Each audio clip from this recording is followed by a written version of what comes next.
Welcome back, everybody.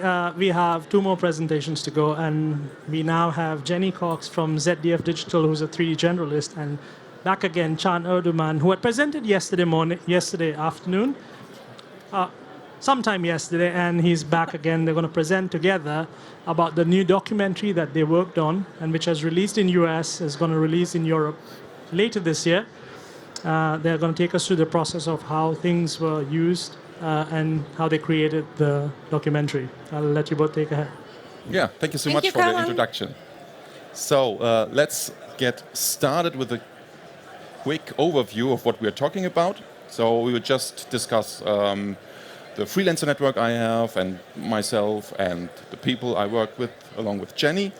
And then we will go over the Fateful Planet documentary, set the timeline, and then show the character trailer. And after that, I will talk about the creation process, on how we created those dinosaurs, and I will also give you some rigging tips and show the animation workflow, and then get over to Jenny, who's talking about the world building, how the whole world was created in Unreal Engine. That was done right now, so that is me. My name is John Erduman. I'm a freelance senior character artist. I'm in business since 2006. I started with the old school apps like 3ds Max and Maya. And I switched over to Cinema 4D because my professor at the university made me to do so. But since then, I loved it and I'm still staying with it. And I became beta tester for Maxon in 2013. I'm still beta testing, and the collaboration is pretty awesome with them. And yeah, what can you say? I simply love characters. I don't know if I become slowly a character myself or if my characterisms are reflected in the work I do. So this is my work. I do mostly commercials, advertisement, but also things like this documentary or events. I work in a freelance shared office space with buddies from the university. Some are here. And there we have like scalable manpower. So we're like a mini studio that doesn't exist but is there. And we can get more and more people involved if the task is getting more difficult and more difficult. That was the case in this project. So I asked Lars and Phil to be on board with that. And Alex is actually a part of the Feuerwache, and we all learned character animation together. Phil, for example, has a tons of experience and also worked on Emmy Award-winning productions for VFX, and he's also a concept artist. And while he's still freelancing, he's also his own gaming company called Moonspire Games, and he creates indie games also. Lars, for his side, is an excellent modeler, sculptor, and texturer. I've worked alongside with him for many, many years, and it's always a pleasure. But how about you, Jenny? Yeah, hi, my name is Jen, and I'm a 3D generalist at ZDF Digital. I've been doing this for about 12 years, and I actually started out in the TV industry. So 2 years ago, I joined ZDF Digital, and where I got to work with Chan. And yeah, that's what we're going to show you now. The Fateful Planet documentary. So the project started with Curiosity Stream in America approaching ZDF Digital, and that was a collaboration. So the whole studio went to the production, doing it in-house. And for the production overview, you see that's 5 episodes, around 1 hour each, and not every episode had characters inside. So the other episodes are still VFX heavy, so there was a lot of planning involved. But me as a character artist, I would like to concentrate on those. Here are the episodes. It's 4.3 hours in total. And as you can see by the names, it's like going through the dramatic changes our planet has undertaken throughout the millions and billions of years.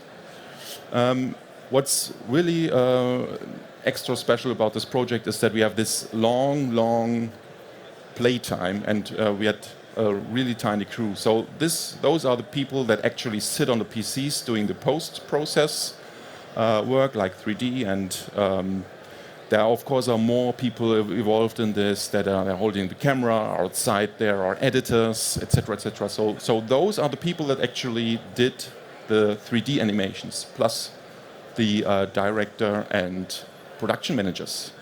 But without further ado, no more talking, let's just see a trailer.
Thank you so much. Thanks. Let's talk about the production pipeline. So creating dinosaurs, at the first step, we do have ZBrush, actually sculpting those dinosaurs out of digital clay. We then, after it's finished, redo and polish the 3D model to have a deformable, clean wireframe model, which then has also great UVs. And then we use Substance Painter to texture and give it the surface properties we need to be like super realistic. After that, we go to Cinema 4D, which is also great in the pipeline, to do the rigging, the shading, and the animation, of course. And then we use the Cineware tools to directly go into Unreal Engine, where the worlds are created and everything comes together. And the pipeline is really great so far, so we love it. And one thing that was really cool was that we used Unreal Engine, so we also had access to the Unreal Marketplace. So of course there are dinosaurs that are a bit famous due to some movies that took place, like the T-Rex, for example, or Triceratops. So we bought them to be smart and save some money for us. So that was just a way for us, and we, for those dinosaurs, we could instantly go to Cinema 4D and then Unreal Engine. Speaking of the dinosaurs, I would like to introduce our cast. So we do have the Moschops dinosaur, which means calf face, and besides being super cute, it loved to headbutt his opponents. And the other one is the Gorgonopsid, which is a really interesting kind of animal because it's a reptile and a mammal. And the legs on the back were human-shaped, so it's not the carnivore kind of quadruped that's typical on walking on its fingers. It's really walking on its toes. Yeah, and as I mentioned before, those dinosaurs, you know them, T-Rex, Triceratops. But there was also a little one which survived the meteor crash, so we also had to take care of this. So this mainly is our cast. And let me show you a quick trailer on the final product we did.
So after seeing the dinosaurs, let's talk about creating those, making the prehistorics roar again.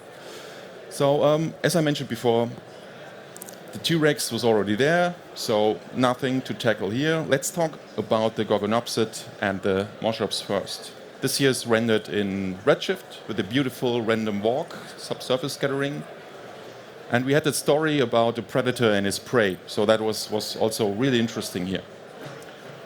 Phil first did a base mesh roughly, and then added detail and detail and detail, so you can see how it's the differentiating and how much more details get involved here. So all the skin ripples, everything, and even the tongue was pretty detailed, which no one ever saw, but he did it anyways. Here's also a close-up on the head with all those little bumps and all the details.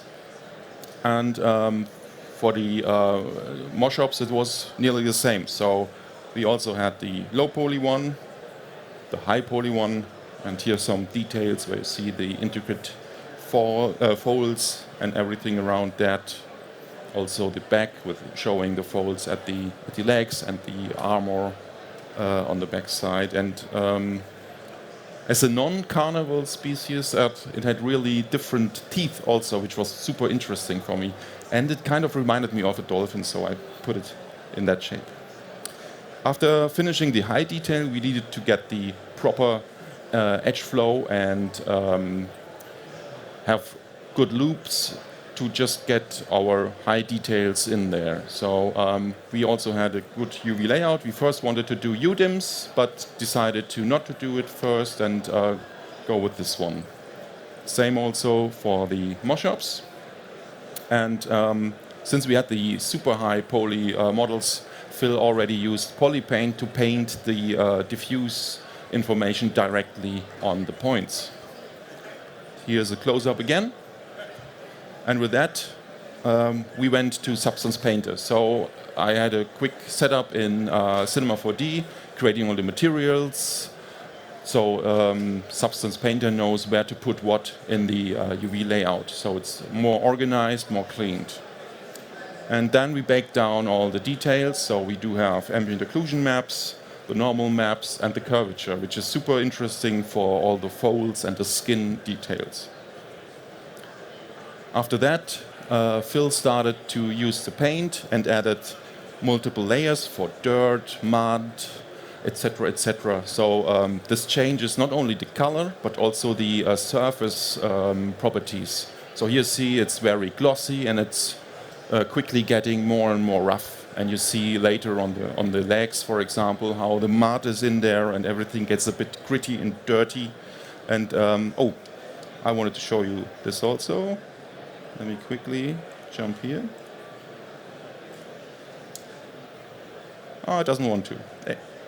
So here's the close-up showing the head of the Gorgonopsid with all the details. And once again, because I liked it so much, the tongue, that was never seen.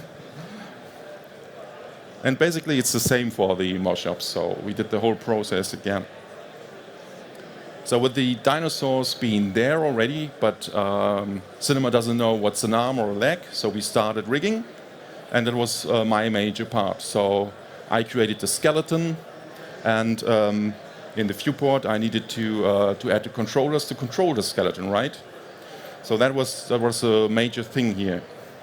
I first did the Triceratops because it's a quadruped, and there I added the controllers first, and here it was really important to have the same orientation like the joints are. So we can copy the joint animation from our board asset onto the controllers directly and then use it as an animation default template, for example, and build upon that. So we have a hybrid workflow.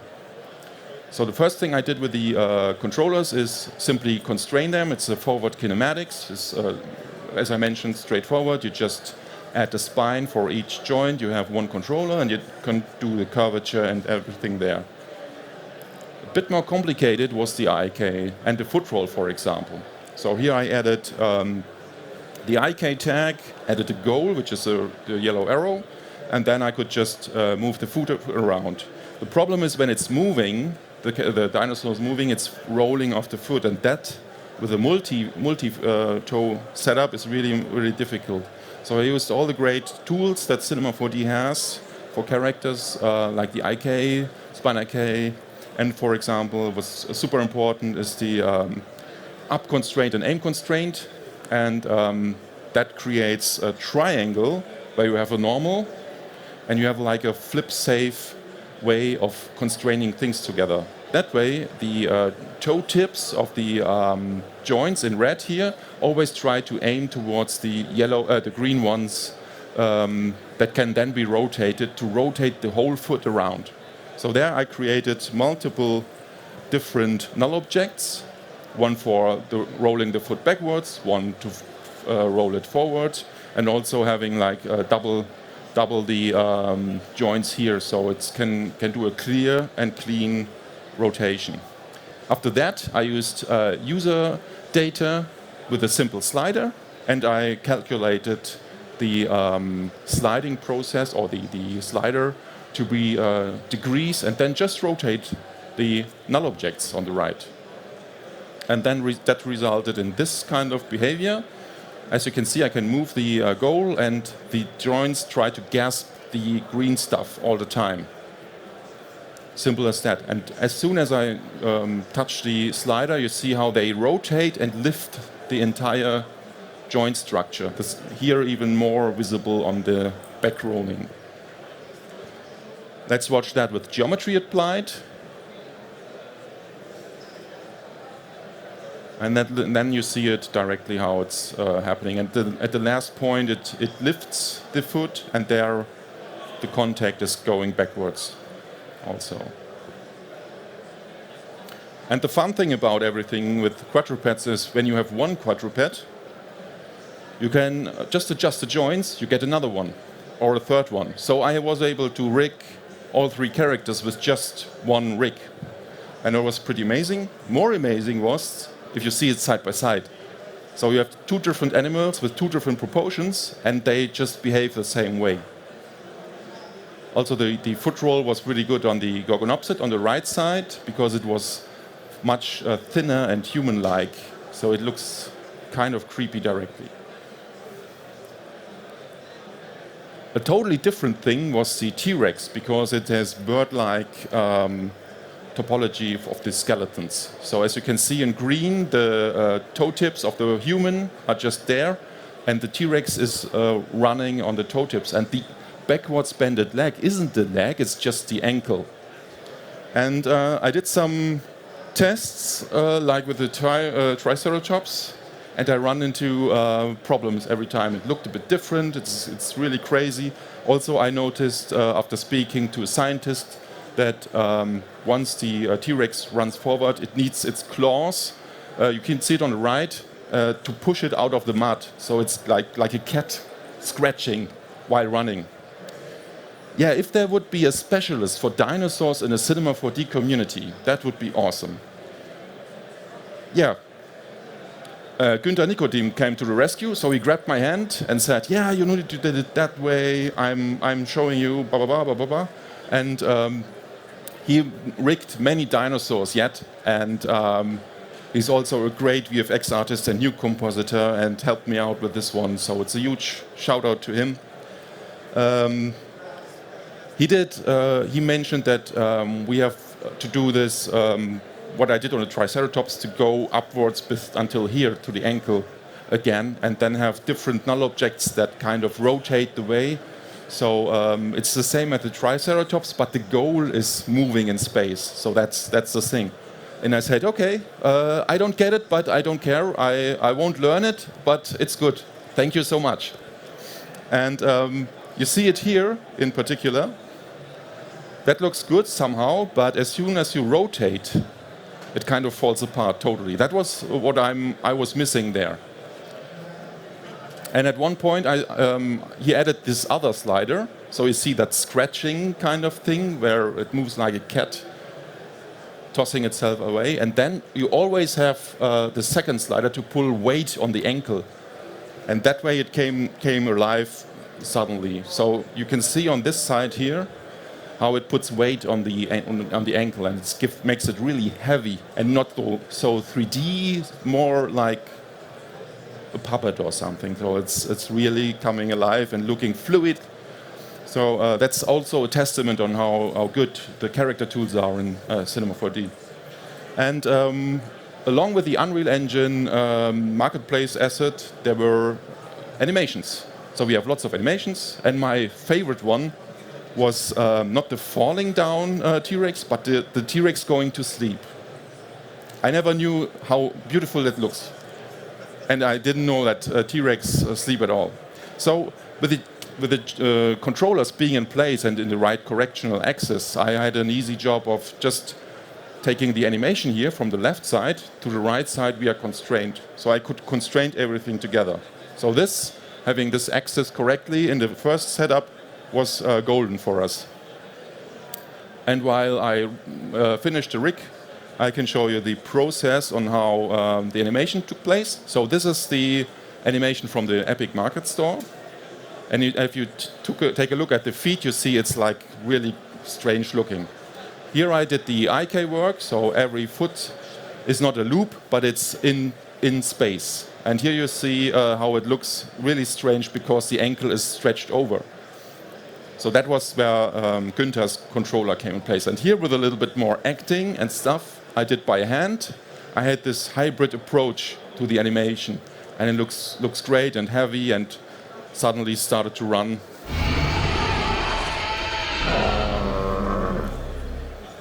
And it came more and more apart. And while I had this kind of workflow for the huge T-Rex, I could use that on the mammal also, which is here.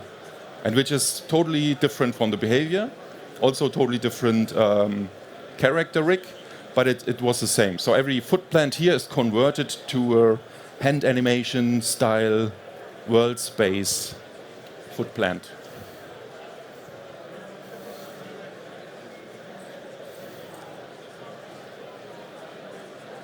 And then we started animating the Gorgonopsid, and there we had like a flock of multiple ones, and we needed to create them to be alive. So here I started with the block out, giving it to Jenny to control everything, and then it was polished, as you can see in color here.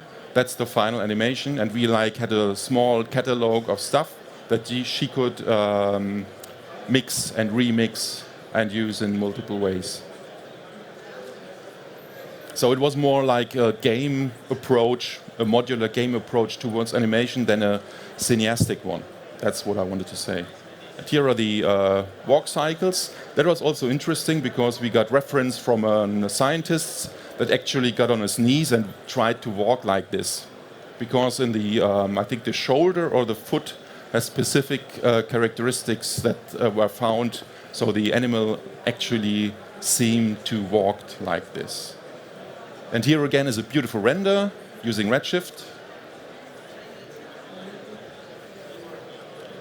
And this concludes the character part of our presentation. I would like to give over to Jenny, please. Wanna be me? Talking about the world building. Yeah. So my part on all of this was bringing those awesome animation and creatures into Unreal Engine and building them an environment. So I'm going to talk you through Cinema 4D Unreal Engine pipeline, some Redshift shader setups, animation, and world building in Unreal Engine. So starting off with asset creation, we will have a closer look on building the mammal's environment, ground patches and moss assets, and then we'll dive into the Moshups river landscapes. So a quick note, research was challenging on this project, because there's no actual reference of prehistoric animals or plants for that matter. And since they ceased millions of years ago, we had to work closely with scientists to go back and forth and get their approval on how certain things look. And based on that, we searched for assets on the marketplaces because time was tight, no time for doing the assets by ourselves. And so we did a lot of digging and found many assets that I then actually prepared to look like the prehistoric stuff. More on that in a second. So, and I usually like to go in and do some realistic references as well, just to get in the mood and see, especially for the mammal environment, how does a forest look like? What details does it need to feel realistic? So then I start blocking out the geometry in cinema. I actually, this ground patch I actually did in ZBrush really quickly, it's like 10 minutes. Went back in cinema, made sure the scale is right. So this is where the mammal lives in, right? Like, goes down. And then I added a surrounding surface. Did the UVs, very important if you want to bring stuff into Unreal Engine. And next thing was that I did a first preview camera. So at this point, I could pass on the scene to Chan, where he had the basis for animating the mammal. So, and while Chan was animating, I detailed the ground patches, also in Cinema 4D. This was a mouse kit I got on TurboSquid, and two important notes on assets. Check the scale. In this case, the scale was around about 100, and I'm just making adjustments accordingly by selecting all objects and using the reset tool inside Cinema to make sure your scale is at 1, so you don't run into problems later in any other software. Same thing for the pivot orientation. So it's aligned to the world axis, and you have the you can use the axis center to just align it correctly. An important step is an important step because Unreal Engine is quite sensitive when it's about these things, and you don't want to go in and go back and forth and try to fix it again. So next I set up a redshift shader for the moss, changing some values like roughness, IR, transmission, just to make it look more mossy. And I pipe in the textures that came with the assets, diffuse, roughness, an opacity mask, and the normal. Did a quick test render if everything's right.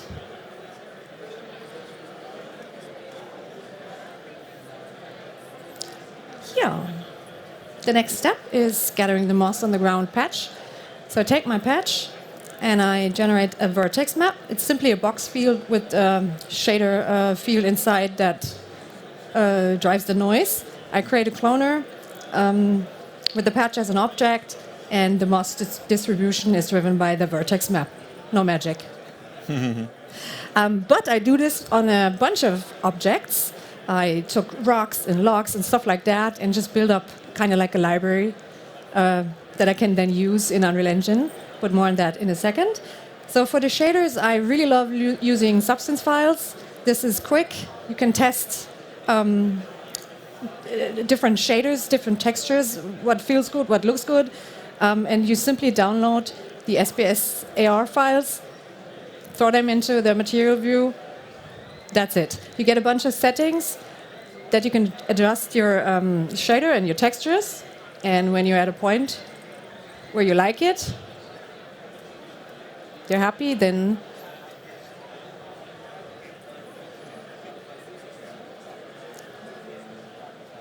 take a quick next render. Yeah, then it's time to go to Unreal, bring everything into Unreal Engine. So the asset's done. You just go to this Maxon page. It's the Cineware plugin. Download it, install it, go back to Cinema 4D, and it is as easy as that. You go to Extension, Direct Link, choose the Setting tab, jump into Unreal Engine, go to Datasmith, and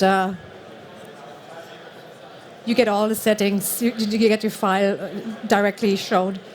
And you can also, in my case, I just imported the objects and the materials, but you can do animations, alembics, VDBs, all kinds of stuff. So pretty much everything that Unreal can handle, you can import through Datasmith. Yeah, so also the redshift shaders, they come with one master material, and that's quite nice because all the shaders I did set up in Cinema, they're exactly the same then in Unreal Engine, and I also have the settings, the Redshift shader settings, so I can adjust them even further if I need to. I as well bring in the MOS assets itself to place them later on. And yeah, through this process, I just build up a whole library that I use throughout all the shots. I have this library and take what I need and put it all together. This is how the mammal shot turned out.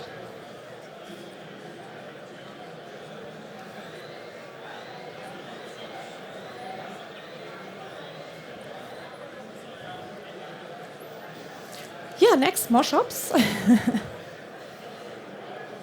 I'm going to walk you through some Unreal Engine world building workflows. This is quite a big topic, so I will just cover the important stages and show you how I bring in the animations and how I bring them, put them together.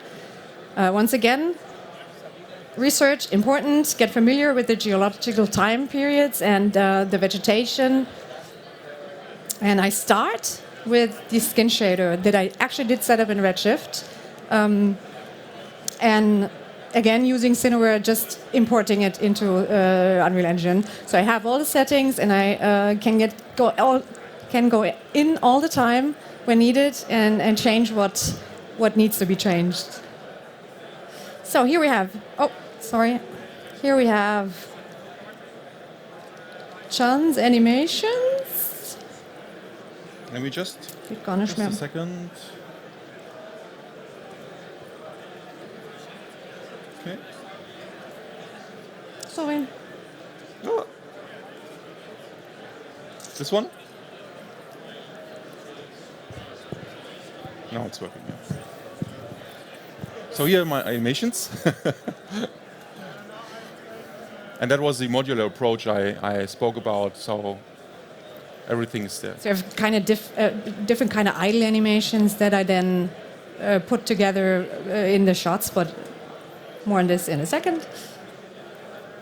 So from here, the next step for me is editing the animations for the individual shots.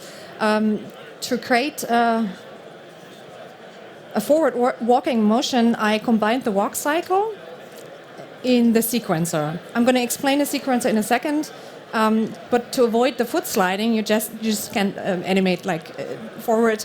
I did a very simple control rig inside of Unreal Engine with an IK for the feet to do some foot planting, and I did I think it's 2,000 frames I did, just so I have enough to work with in the actual shots then later. So for the mashup idle animations, I did pretty much the same thing. I combined the animations inside of sequencer together and did a transition between them. This is how we get a continuous animation that I can use over and over again. And it has variation. And so, yeah, world building. Big topic. I will cover the important stages, though, to give you an overview of the complete process. So, number one, very important. I like to do organization. My folders are set up. I have folders set up for levels, for my levels and sub-levels. I have a cinematic folder, I have an asset folder, I have my render presets folder, an animation folder, and a PCSG folder. I will talk about that in a second too. Well, in starting in Unreal Engine, I first set up a main level and then set up sub-levels for geometry, light, and landscapes, and later for the individual shots. So levels work kind of like layers, and you can control the visibility in a sequencer and show only what you need in the end. For the environment, I use the Unreal landscape mode, which is pretty straightforward. I just painted in the course of the river and set up an Unreal water system where you can easily draw in splines. Then I put in some mountains in the back and some additional floodplains from the Megascans library. Lighting, pretty straightforward as well.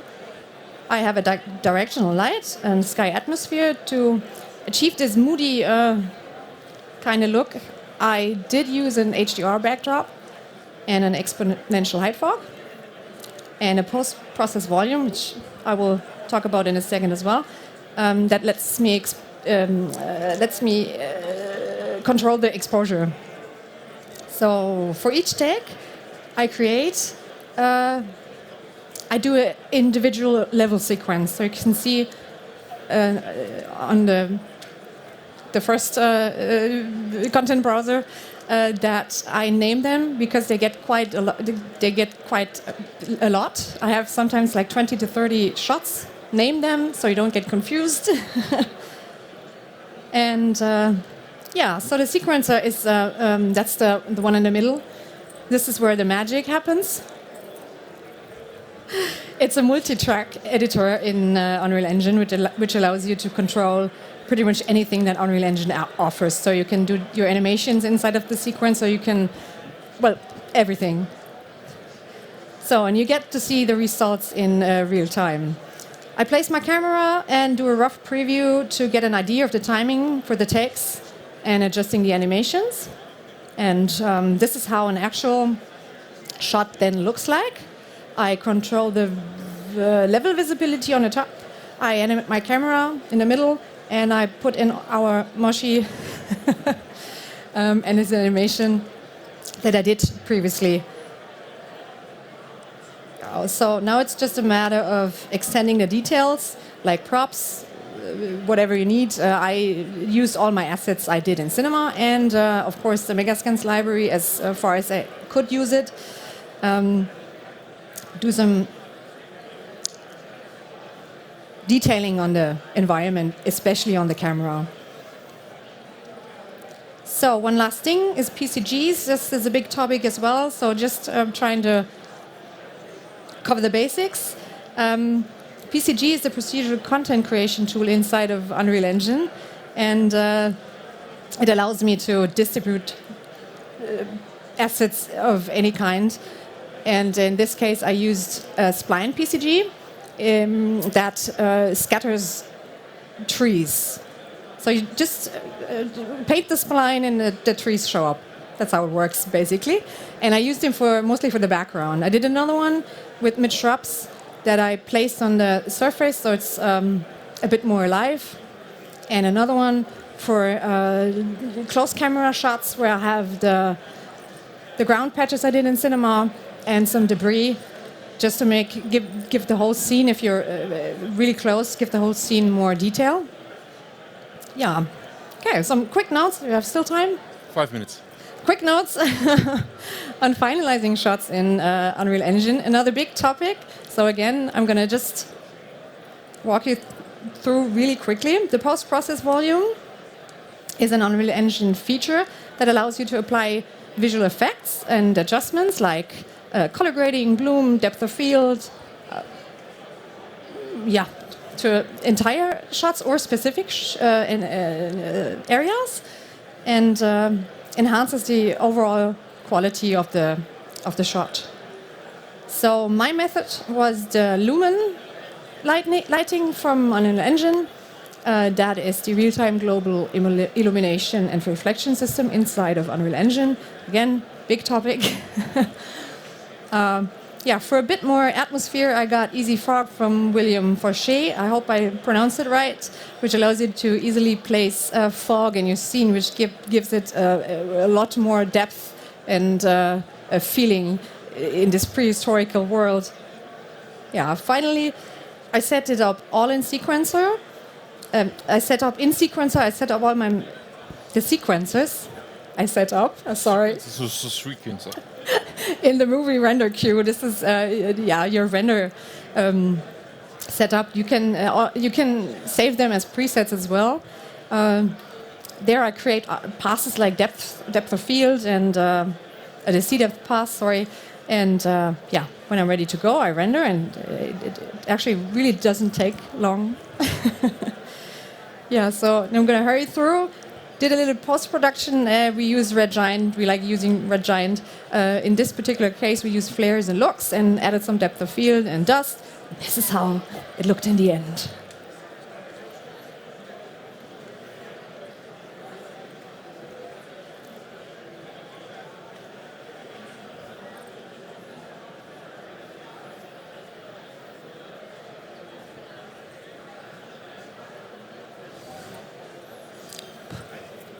Thank you. Thank you That's so it. much.